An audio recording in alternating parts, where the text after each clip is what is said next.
Bonjour les filles, bon alors aujourd'hui je vais vous présenter, alors c'est pas vraiment un pas à pas, c'est plutôt des produits que je vais vous présenter. Je me suis commandé un vernis holographique qui m'avait l'air vraiment super joli et je me suis pas trompée. Donc j'ai aussi commandé des petits pinceaux liner pour avoir des arabesques fines parce que j'ai déjà un pinceau liner mais lorsque je fais des arabesques c'était un petit peu épais encore, donc j'en ai commandé des plus fins.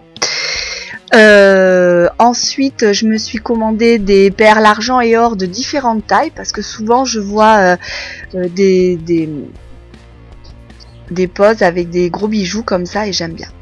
Donc alors pour ce vernis holographique, c'était précisé lors de ma commande, il faut une base noire. Donc alors pour appliquer le noir, parce qu'il faut que ce soit quand même assez fin, je préfère prendre, donc dans mon lot de pinceaux, j'avais un pinceau plat, un petit pinceau plat, donc j'applique mon vernis noir avec le pinceau plat. Vous n'êtes pas obligé de faire ça, vous pouvez faire tout simplement avec le pinceau du vernis, mais moi le pinceau de ce vernis là en particulier il est assez gros et donc du coup lorsqu'il faut faire les bordures le long des cuticules, c'est assez difficile, souvent j'en mets partout. Donc quand c'est un autre vernis, c'est pas trop gênant, mais quand c'est du vernis noir, après c'est difficile à faire partir. Donc voilà le petit vernis holographique. Une fois que votre base noire a séché, vous appliquez votre vernis holo. Donc je le trouve vraiment très très joli. Je l'aime beaucoup ce vernis. Cet été, je pense que ça va être principalement le vernis que j'aurai sur les pieds parce que j'aime vraiment ses reflets. Et il y a d'autres coloris et je pense même que je vais en commander d'autres parce qu'il est vraiment sympa. Ça me fait un peu penser au foil et c'est vrai que j'aime beaucoup le foil, donc du coup c'est vraiment le compromis, il n'y a pas la galère de la pose du foil et c'est assez joli. Donc je vais faire tous mes ongles. Alors j'ai essayé de l'appliquer une première fois sans la base noire en y mettant 2 couches. Il y a un peu ce côté holographique mais c'est quand même beaucoup plus joli avec la base noire en dessous. Ça ressort beaucoup plus, ça fait plus soutenu, plus intense.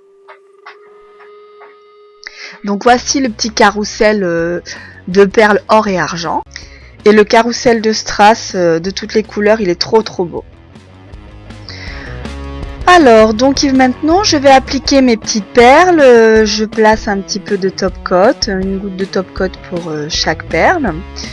Je prends un pinceau de détail pour m'aider à les appliquer. Alors vous pouvez prendre aussi un dotting tool ou un cure-dent si vous n'avez pas. Certaines le font avec un crayon à papier aussi.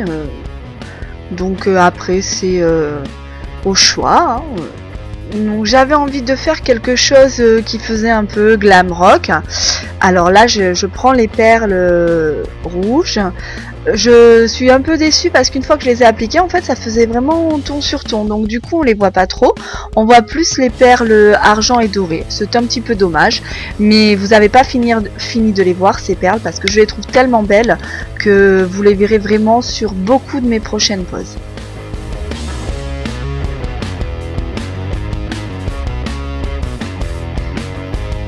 Alors voici le pinceau de détail.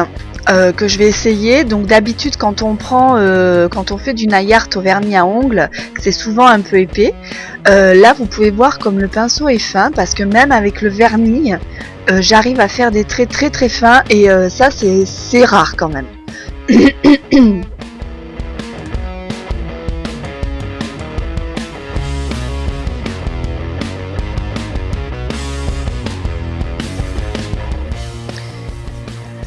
Alors là maintenant c'est avec la peinture acrylique, donc c'est vraiment pour vous montrer la différence. Donc juste avant c'était le vernis à ongles, là c'est la peinture acrylique.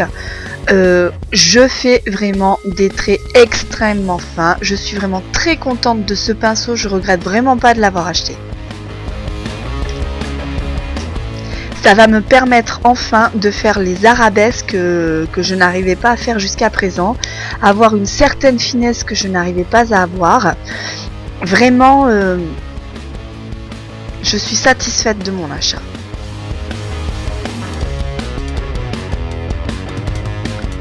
Regardez la finesse des traits.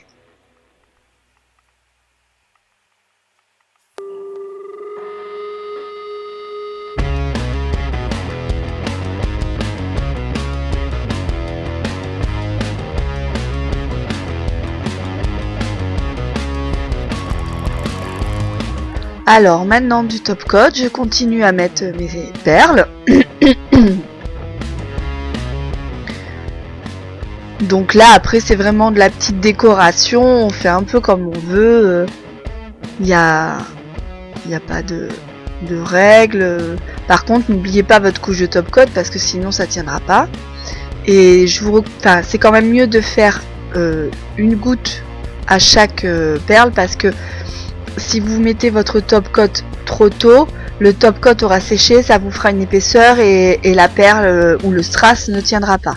Donc il vaut mieux le faire voilà, étape par étape. Vous voyez, hop, dès que je mets une perle, je mets une touche de top coat. Je vous remercie. Vous pouvez me retrouver sur Facebook, Google, Overblog, Twitter ou tapez simplement Jessie Manucure dans Google. À bientôt.